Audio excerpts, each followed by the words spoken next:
Hi friends, welcome back to my channel. ఈ స్టోరీకి writer SNMR Sridhar గారండి. శ్రీధర్ గారి అన్ని స్టోరీస్ కి కాపీరైట్స్ వర్తిస్తాయి. ఆయన పర్మిషన్ లేకుండా యూట్యూబ్ లోనే కాదు, మరే ఇతర సోషల్ మీడియా నెట్వర్క్ లో కూడా ఆయన స్టోరీస్ ని అప్లోడ్ చేయడానికి వీల్లేదు. దయచేసి అలా చేయకండి ఫ్రెండ్స్. అలా చేస్తే లీగల్ గా చాలా ప్రాబ్లమ్స్ ఫేస్ చేయాల్సి వస్తుంది. అలానే ఈ స్టోరీస్ చదువుతున్న వాళ్ళైనా వింటున్న వాళ్ళైనా మీరు మరే ఛానల్లోనైనా శ్రీధర్ గారి స్టోరీస్ ని చూసినట్లయితే వెంటనే నాకు కామెంట్ బాక్స్ లో మెసేజ్ చేయండి. నేను రైటర్ గారికి ఇన్ఫార్మ్ చేస్తాను. ఇది పూర్తిగా శ్రీధర్ గారి ఛానల్ అండి. కేవలం ఆయన స్టోరీస్ మాత్రమే ఇందులో ఉంటాయి. కొంతమందికి ఆయనకి తెలియకుండా కాపీ చేసి స్టోరీస్ ని వేరే ఛానల్స్ లో అప్లోడ్ చేస్తున్నారు. మీరు కానీ అలా చూసినట్లయితే నాకు మెసేజ్ చేయండి. ఇక లేట్ చేయకుండా వీడియోలోకి వెళ్ళిపోదాం ఫ్రెండ్స్. ఎస్ఎన్ఎంఆర్ శ్రీధర్ గారు రాసినటువంటి ఈ మనోభిరాముడు 3వ భాగం. కార్తీక పౌర్ణమి అర్ధరాత్రి. నల్లటి దేహం, కంతలుగా ఉన్న ముఖం, గిరిజాల జుట్టు, రూపాయి బిళ్ళంత సైజులో నల్లటి బొట్టు పెట్టుకుని కాగడాల వెలుగులో తను తెచ్చిన గాజు సీసాలో ఉన్న నీటిని మర్రి చెట్టు కింద చల్లుతున్నాడు మార్తాండు. మర్రి చెట్టు కింద పక్షాలుగా ముగ్గు వేసి దాని మధ్యలో అగ్నిగుండాన్నుంచారు. పసుపు కుంకుమ నిమ్మకాయలతో ఆ గుండాన్ని అలంకరించి మంత్రాలు చదువుతూ నెయ్యిని హోమగుండంలో వేస్తున్నాడు. అతని వెనుకనే రాజేంద్ర భూపతి, ధనుంజయ భూపతి నిలబడి ఉన్నారు. వాళ్లతో పాటు 4 కూలివాళ్లు పలుగు పాల కట్టుకుని ఉన్నారు. మంత్రాలు జపించి పూజ పూర్తి చేసిన మార్తాండు, భూపతి, పౌర్ణమి ఘడియలు వచ్చేశాయి. ఇప్పుడు తవ్వడం మొదలు పెట్టమని చెప్పు. అలాగే మార్తాండా అని, రే కానివ్వండి అనగానే ఆ 4 కూలీలు తవ్వడం మొదలెట్టారు. వాళ్ళు తవ్వడం మొదలెట్టగానే విపరీతమైన గాలి వీచడం స్టార్ట్ అయింది. అయ్యా, గాలి ఎక్కువగా ఉంది. మార్తాండా, మరేం పర్వాలేదు, మీరు మాత్రం ఆపకండి అనడంతో సరేనని తవ్వుతున్నారు వాళ్ళంతా. తవ్వుతున్న వాళ్ళకి ఒక్కసారిగా కంగుమన్న శబ్దం వినిపించగానే పాలతో మట్టినంతా తోడుతున్నారు. మట్టి పక్కకి తీయగానే బంగారు వర్ణం మెరుస్తూ కనబడింది. అదిగో భూపతి, నేను చెప్పానుగా, కోట్లు విలువ చేసే నిధి అని మెరుస్తున్న కళ్లతో గట్టిగా చెప్పాడు మార్తాండు. రేయ్, త్వరగా దాన్ని బయటికి తీయండి అనడంతో శబ్దం వచ్చిన దాన్ని బయటికి తీయడానికి 4 బెండవ్వగానే 3 కళ్ళు ఆనందంతో మెరుస్తున్నాయి. మార్తాండ, ధనుంజయ, రాజేంద్రలవి. మార్తాండ మాత్రం తన మంత్రాలను చదవడం ఆపలేదు. నాన్నా, నువ్వు చెప్తే ఏమో అనుకున్నాను, కానీ ఇది కళ నిజమా అనిపిస్తుంది అన్నాడు ధనుంజయ. ఈ 4 చేతులు పెట్టగానే ఎవ్వరూ ఊహించని సంఘటన జరిగింది. ఆ మర్రి చెట్టు ఊడలన్నీ దాదాపు 50 అడుగుల పొడవున్న 5 తలల నల్లటి మిన్నాగుగా మారిపోయింది. అంత పెద్ద నాగుపాముని ఎప్పుడూ చూడని అందరూ భయంతో బిగుసుకుపోయారు. మార్తాండ కళ్లల్లో భయం కనిపిస్తున్నా ఆపకుండా మంత్రాలు చదువుతున్నాడు. వంపులు తిరుగుతూ వీళ్ల వైపొచ్చిన ఆ నాగు ఒక్కసారిగా తన 5 తలల పడగ విప్పి ఆ 4 మీద విషాన్ని చిమ్మగానే ఆ నిధిని తాకిన 4 అక్కడికక్కడే భస్మమైపోయారు. వాళ్లు తవ్విన నేలంతా దుమ్ముని లేపుతూ పూడుకుపోయి మళ్లీ యథాస్థానానికి చేరుకుంది. అంతటితో తృప్తి చెందని నాగేంద్రుడు పడగ విప్పి వీళ్ల వైపు రాబోతుంటే భయంతో పరుగులు తీస్తూ మార్తాండుడి వెనక చేరారు తండ్రి కొడుకులు. అంత పెద్ద పాము కోరలు చాచి వీళ్ల వైపు వస్తుంటే భయంతో చెమటలు పట్టేశాయి వాళ్ళకి. కాని మార్తాండడి మంత్రాలకి వాళ్ళకి చేరలేక ఎలా వచ్చిందో అలానే మళ్లీ ఊడల మరలిగా మారిపోయింది నాగుపాము. అక్కడ తవ్వకం జరిగినట్టుగాని 4 బూడిద కాని ఏమీ కనపడలేదు. వాతావరణం కూడా మళ్లీ యథావిధిగా ప్రశాంతంగా మారింది. మాటలు తడబడుతుంటే, ఏంటి మార్తాండ ఇదంతా? అంత పెద్ద పామేంటి? అసలేంటిదంతా అన్నాడు రాజేంద్ర. ఇప్పుడు కాదు, ముందిక్కడి నుండి పదండి అంటూ 3 అక్కడి నుండి పరుగున వెళ్లిపోయారు.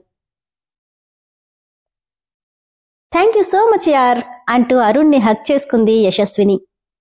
Thanks, okay Yashu. అయినా నీలాంటి అందమైన అమ్మాయి అడగడం నేను కాదండమునా, నెవర్. Thank you Arun. సరే నువ్వెళ్ళు, నేను డ్రెస్ చేంజ్ చేసుకుని వస్తానని చెప్పి మళ్ళీ మామూలు డ్రెస్లోకి మారిపోయి అమాయకంగా వచ్చేసింది యశు.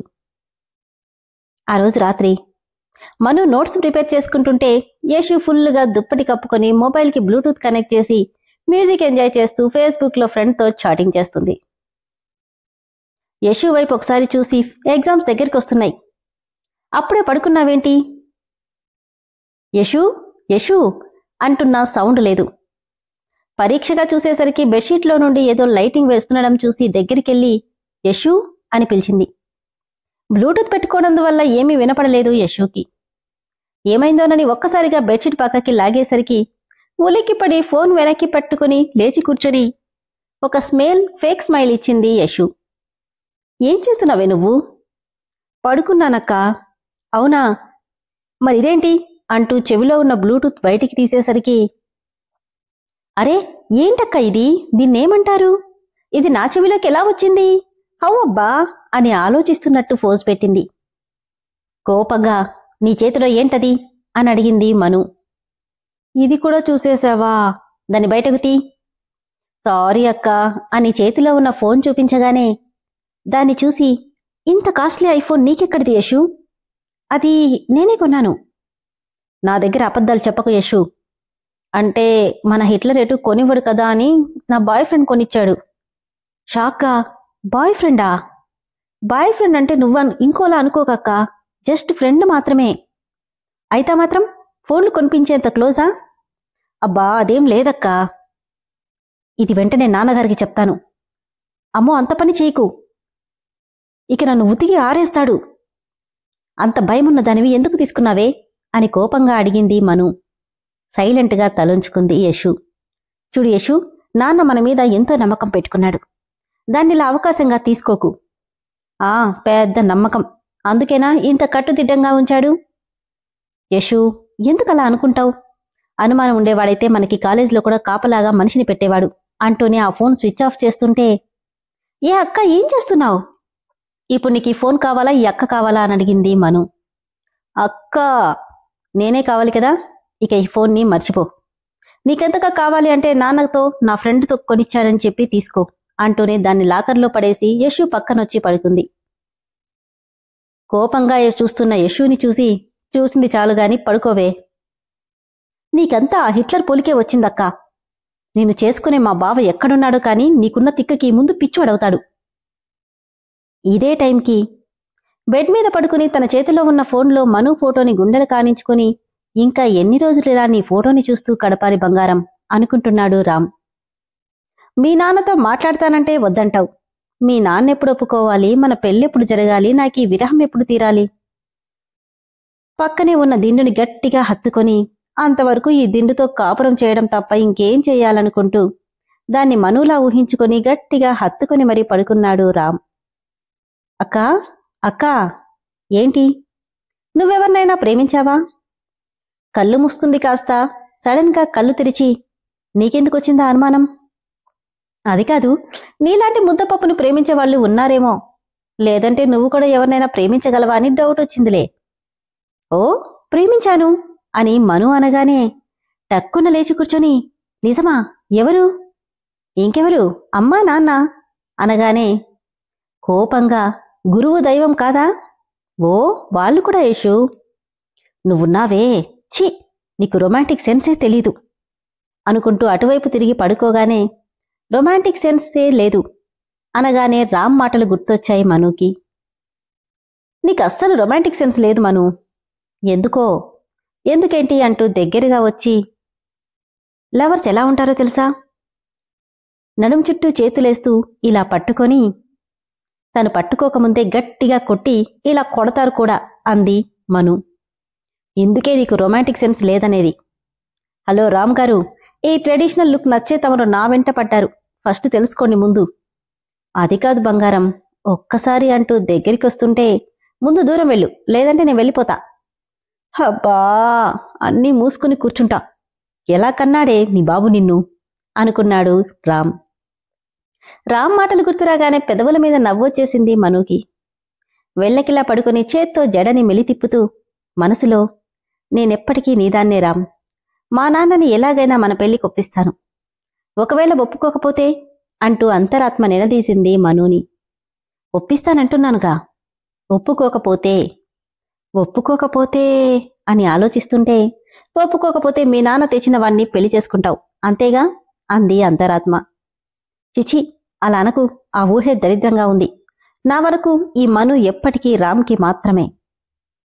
నాన్నను ఒప్పించడానికి ప్రయత్నిస్తాను.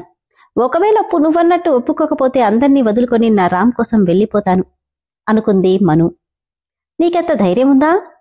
జీవితం చేజారిపోయాక బాధపడ్డం కంటే ధైర్యంగా ఒక అడుగు ముందుకేస్తే భవిష్యత్తు బంగారు బాటవుతుంది. కానీ నాకు నమ్మకముంది. మా నాన్నకి నేను నచ్చజెప్పగలను. నాన్న ఖచ్చితంగా ఒప్పుకుంటాడు. ఎందుకంటే నా రామ్ ఎలాంటివాడో నాకు తెలుసు. 3 ఏళ్ల నుండి చూస్తున్నాను తనని. ఏ రోజు తన లిమిట్స్ దాటి రాలేదు. అలాంటి క్యారెక్టర్ ఉన్నవాణ్ణి ఎవ్వరూ వద్దనుకోరు.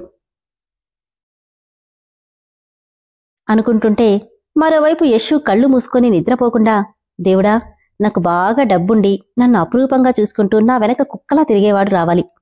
ముఖ్యంగా వాడు నాకంటే ముందు మా నాన్నకి మొగుడవ్వాలి. అలాంటివాడు ఎక్కడున్నా పంపించు స్వామి, ప్లీజ్. నా కాబోయే మై డియర్ హబ్బీ, ఎక్కడున్నావు? తొందరగా వచ్చేయి. నీకోసం ఓ మిస్ ఇండియా ఇక్కడ వెయిట్ చేస్తుంది అని నవ్వుకుంటుంటే, ఇదే టైంకి Arun, Yashu darling, I love యూరా. నువ్వంటే నాకు పిచ్చి ప్రేమ. నీ వెనక కుక్కలా తిరుగుతున్నాను, కానీ నా ప్రేమ నీకెందుకు అర్థం కావట్లేదు? ఇలా అయితే కష్టం. మంచి ముహూర్తం చూసుకుని వెంటనే నీకు ఐ లవ్ యూ చెప్పేయాలి.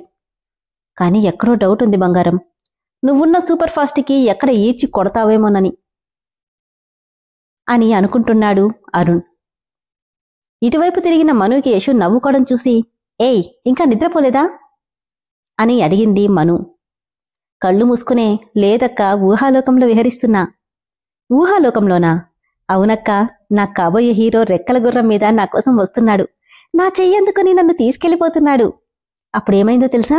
మన హిట్లర్ నన్ను పట్టుకుని లాక్కెళ్లబోతుంటే హిట్లర్ని ఒక కాలితో తన్ని తన్ని నన్ను ఎత్తుకుని గుర్రం మీద కూర్చోబెట్టుకుని తీసుకెళ్లిపోతున్నాడు.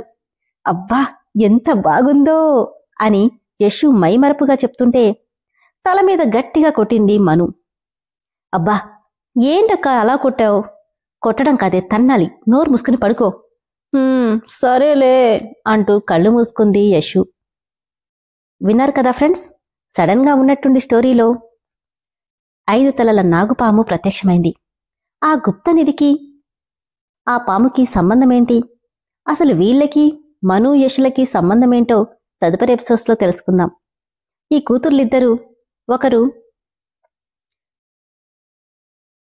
మంచితనమైతే మరొకరు సూపర్ ఫాస్ట్గా ఉన్నారు. రామ్ కిషోర్ గారిని ఒప్పించి మనుని పెళ్లి చేసుకుంటాడా? యశు కలలుగన్న రాకుమారుడు నిజంగానే వస్తాడా లేదా అనేది తదుపరి ఎపిసోడ్లో తెలుసుకుందాం. అలానే ఫ్రెండ్స్, నేను ఆల్రెడీ చెప్పాను కదా, ఈ స్టోరీ మెంబర్షిప్లో ఉంది. దయచేసి స్టోరీ నచ్చిన వాళ్ళు వెంటనే మెంబర్షిప్ తీసుకోండి. అప్పుడు మీకు ఎపిసోడ్స్ వెంటనే వచ్చేస్తాయి.